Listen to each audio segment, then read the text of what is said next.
لە بەشی دووەمی بەرنامەکەمان سایفای گۆرتان لەبێت خۆشحاڵم لە بەشی دووەم باسکردن لە ئەو نوێگەری و بەو بابەتە تازانەی کە هاتوونە ناو بواری ئۆتیزمەوە لەگەڵ دکتۆرە ڕێزان حسێن کە بەڕێزیان پسپۆڕی دەرونی منداڵان دووبارە سایفای گۆرتان لەبێت دکتۆرە گیان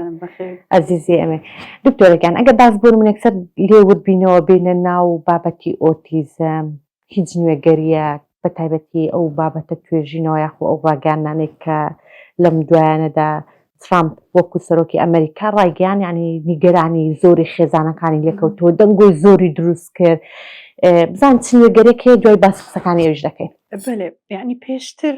ئەو نوێگەریکە ئەوەیە پێشتر هەموو وامان دەزانی هەموو ئەو کتاب و با بڵێن ئەو توێژینەوانە ئەوی دەشکرا هەموو دەیانگوت یعنی ئۆتیزم شتەکە غەڵەتەکە لە مێشتی ئەو منداڵێ با بڵێن ڕسێپتەرەکانەوەی ئیستیقبال و ئەوانە دەکە ئەوانە غەڵەت فەرمانەکان مادەکە لە ناو مێشتینە لێ ئەو هالەیە حتى ئەگەر ئەوەی بکەیت تەشریحی مێشکەکەی بکەی فەرقی هەیە لەگە منداڵیت کە ئەوانی لەنە کاڕە دەمرن تەشریحی مێشتیان کردیە فەرقی هەیە ینی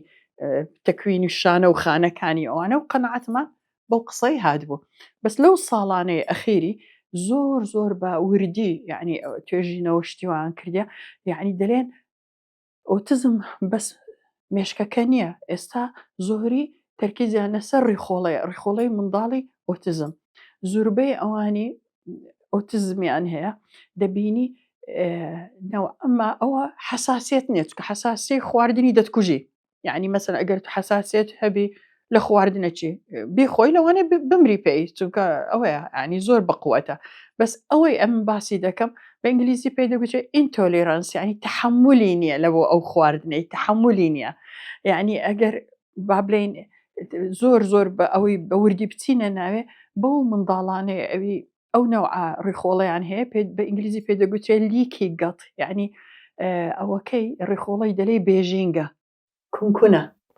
ڕۆچیمە ڕاست نییە دیوارێکی تەواو لە ئەوەلی حتا ئەخیری مەسەن ئەو خواردنەکە دێتە ژۆرێ تەنها قبول دەکە هەندێک لە مادەکان هەڵبمژرێن و بستە ناو سووری خوێن و بستە مێشتی ها ئینسانی طبیعی ئەوانی ئۆتیزمیان هەیە وەنیە لەبەر ئەوەی با بڵێن ئەو کونکونە هەیە لە دیواری ڕێخۆڵی حتا ئەو شتانەی حەقیوا لەگە پیسایی بێتە دەرێ قبول دەکا بستە ناو سووری خوێن و بستە مێشتی هەلۆیش زۆر جار دەبینن ئەو منداڵانە تەسەڕوفاتی زۆر غەریب دەکەن یەکێک لە تەسەڕوفاتە غەریبەکانیان لە نەکاوڕە دەگرێ هیچ نە لە گۆڕێ ئەوە دانیشتە دەست بە گریان دەکا و جگریانە چکو یعنی دەڵێ 100 کەس لەیدا حتا داکو باوەکردنەوە جنی تێدا ئەوە چەولۆ دەکا یان دەڵێت دکتۆرم شێو دەمێ بینوێنم حیت پێ دەکەنی چ نییە لە گۆڕێ ئەو فەقیرە خۆیان چ دەڵێن وەڵەوە شتی بەبیر هاتی با باشت بێریهانە دەڵێ بزدەبت بەو کەسانە دەچێت لەسەر تریاکی ئەوان ئەو نەوع تەسەڕوفاتانیان هەیە چییە چونکە ئەو مادانە ئەوی حەق نییە قبول بکرێ بستە مێشتی لەوانە دەستە مێشکەکەی ئەو منداڵەکە ئەو تەسەڕوفاتە غەریبانەیان دائیمەن تونند و تیژە تووڕەیە سەبرینێ تحمل ناکە ینی و خۆی وادانیشتە گەمەی لەگە خۆی دەکا ئەگەر شتە بەربەوە دنیا کاڵ دەبێت شەپەچی لێ دەدا دەگریە لە خۆی دەدا لە تەپلی سەرچ خۆی دەدا گەزەی لە خۆی خۆ کەس بەری نەدا و خۆتی ینی ئەو تەسەڕوفاتانە هەمووی لەبەر ئەو مادانەیە ئەوی نابی ئەو جەلوێ الحەمدولله ئێستا فەحسەکەمان هەیە بە عەرەبی پێ دەگوترێت ئەلبەسمە ئەلغیذائیە بە ئینگلیزی فود ئینتۆلێرانس تێستی پێ دەڵێن یعنی ئەو خواردنانەی ئەوی نابی ئەو منداڵە هەر نەبی لە بۆ ماوەی 6 مانگ ساڵێک بیدەینێ ئەگەر کاتە خوارد لە ڕێگەی فەحسەکەی جۆری خواردنەکان دیاری دەکەی کەم خواردن تقریبا 50 جۆری خواردن هەیە زیاتر یعنی ئەوی هەمومان دەزانین دکتۆرەکان ئەو منداڵانە حساسیان لە گەنم و لە شیری هەیە بەس ئەمن کو منداڵێک عمری 3 ساڵە شیری لێ ببڕم یعنی ئەوە لە وەختی گەشە سندن و ئەوانەیە زۆر پێویستی پێەیە یعنی کو ئەم شیری نەدەمێ ئەگەر فەحسم لەوەی نەکردبی یان کو مەثلەن ئەو نانە خۆشە ئەو سەموو نەخۆشە ئەو نانە گەرمە ئەم بەحرومی بکەم نەیدەمێ ماڵەکە هەمووی دەخوا ئەو کول نەخواوە نیە بەس ئەگەر فەحسەکەم کرد و دەرچوو بەڕاستی یعنی ئەو سێ ئەوەی هەیە با بڵێن لێڤڵی هەیە یان کەسک دەردەچی یان پرتەقاڵی یان سۆر کەسکەکە بیدێ پرتەقالێکە ئەمام ناوەندێک کە سۆر دەرچوو یعنی هەر خەتەر نابێت هیچ زۆر باشە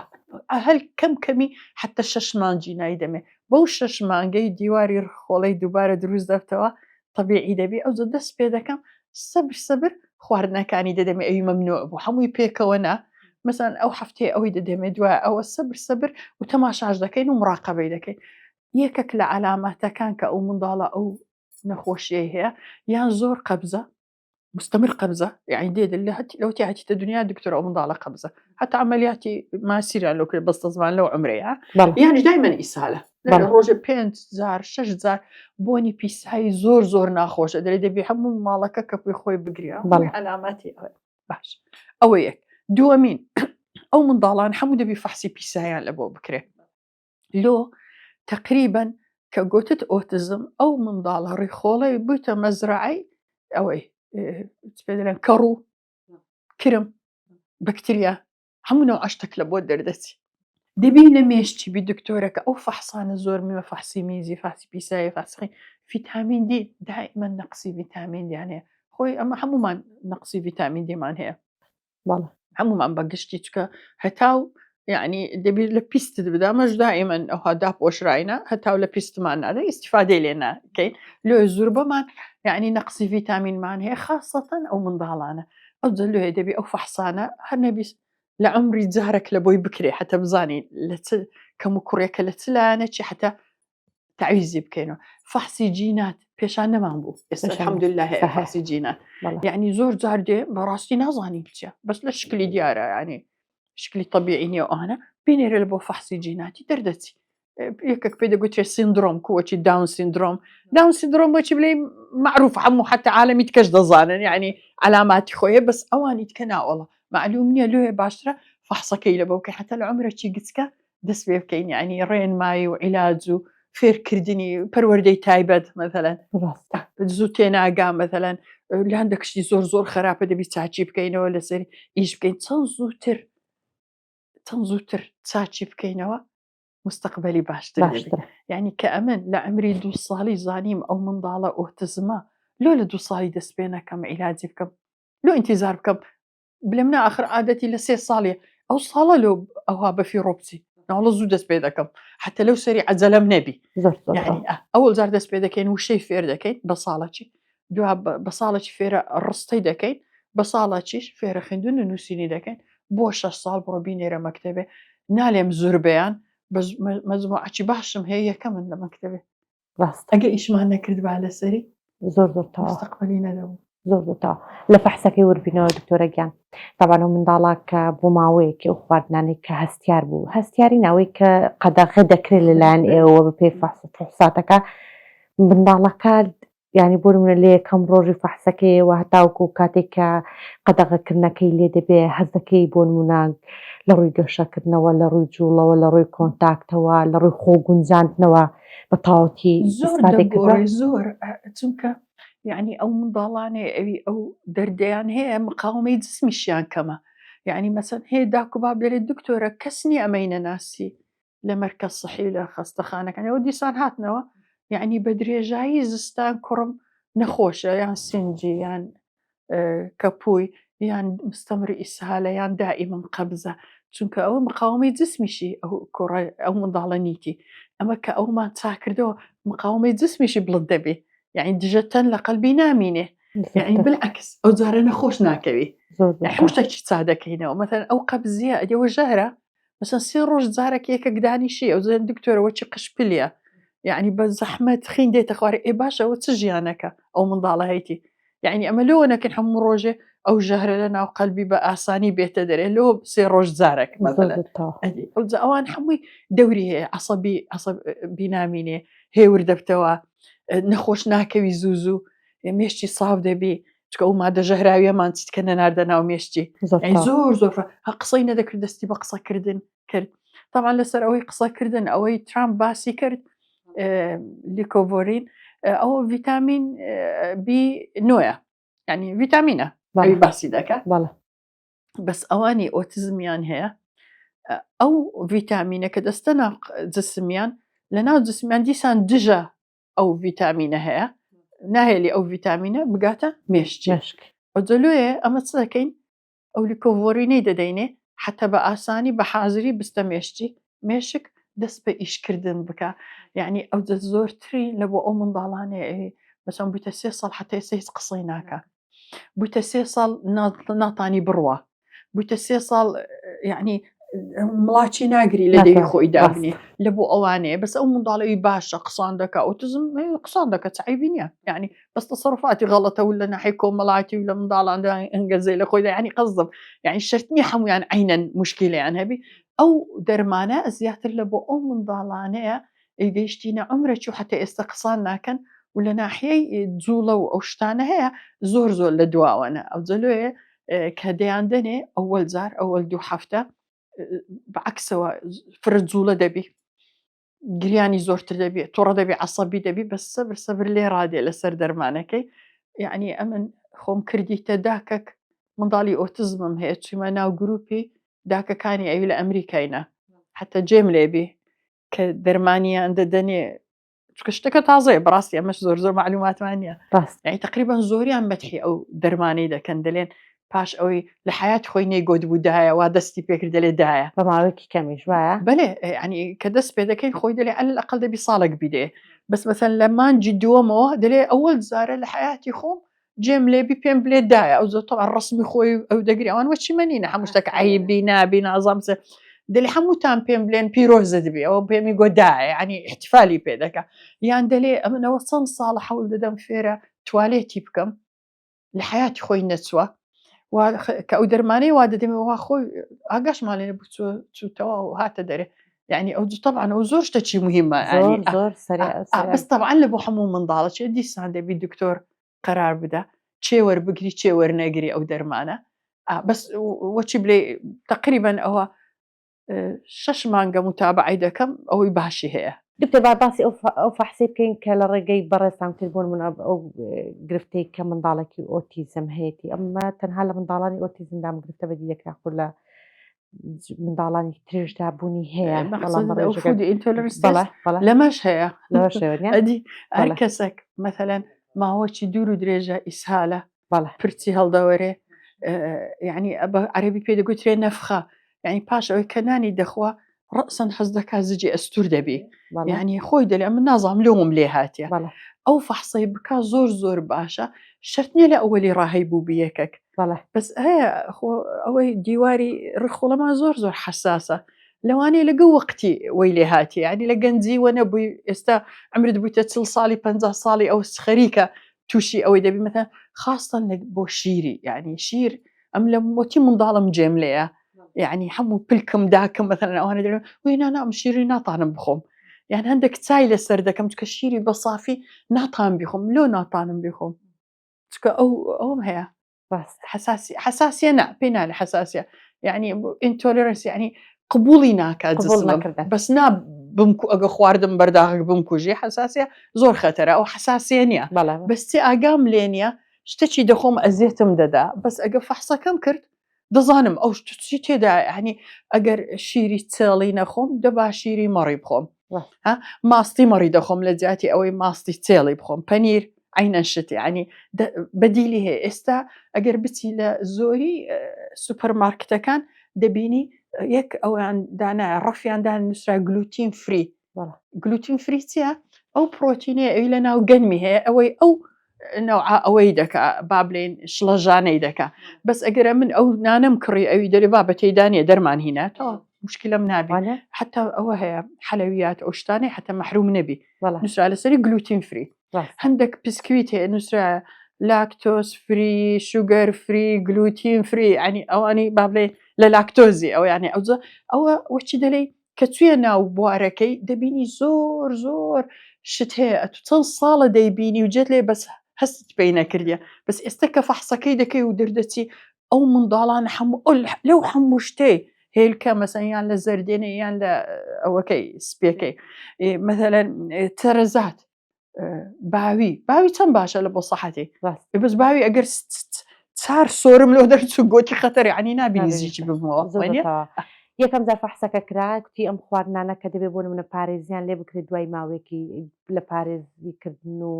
هاتنە تایم و دوای وردە پێدانی ئەو خۆدنانەیەکان کمان بە بەرنامە دیدینەوە قەدەغەیە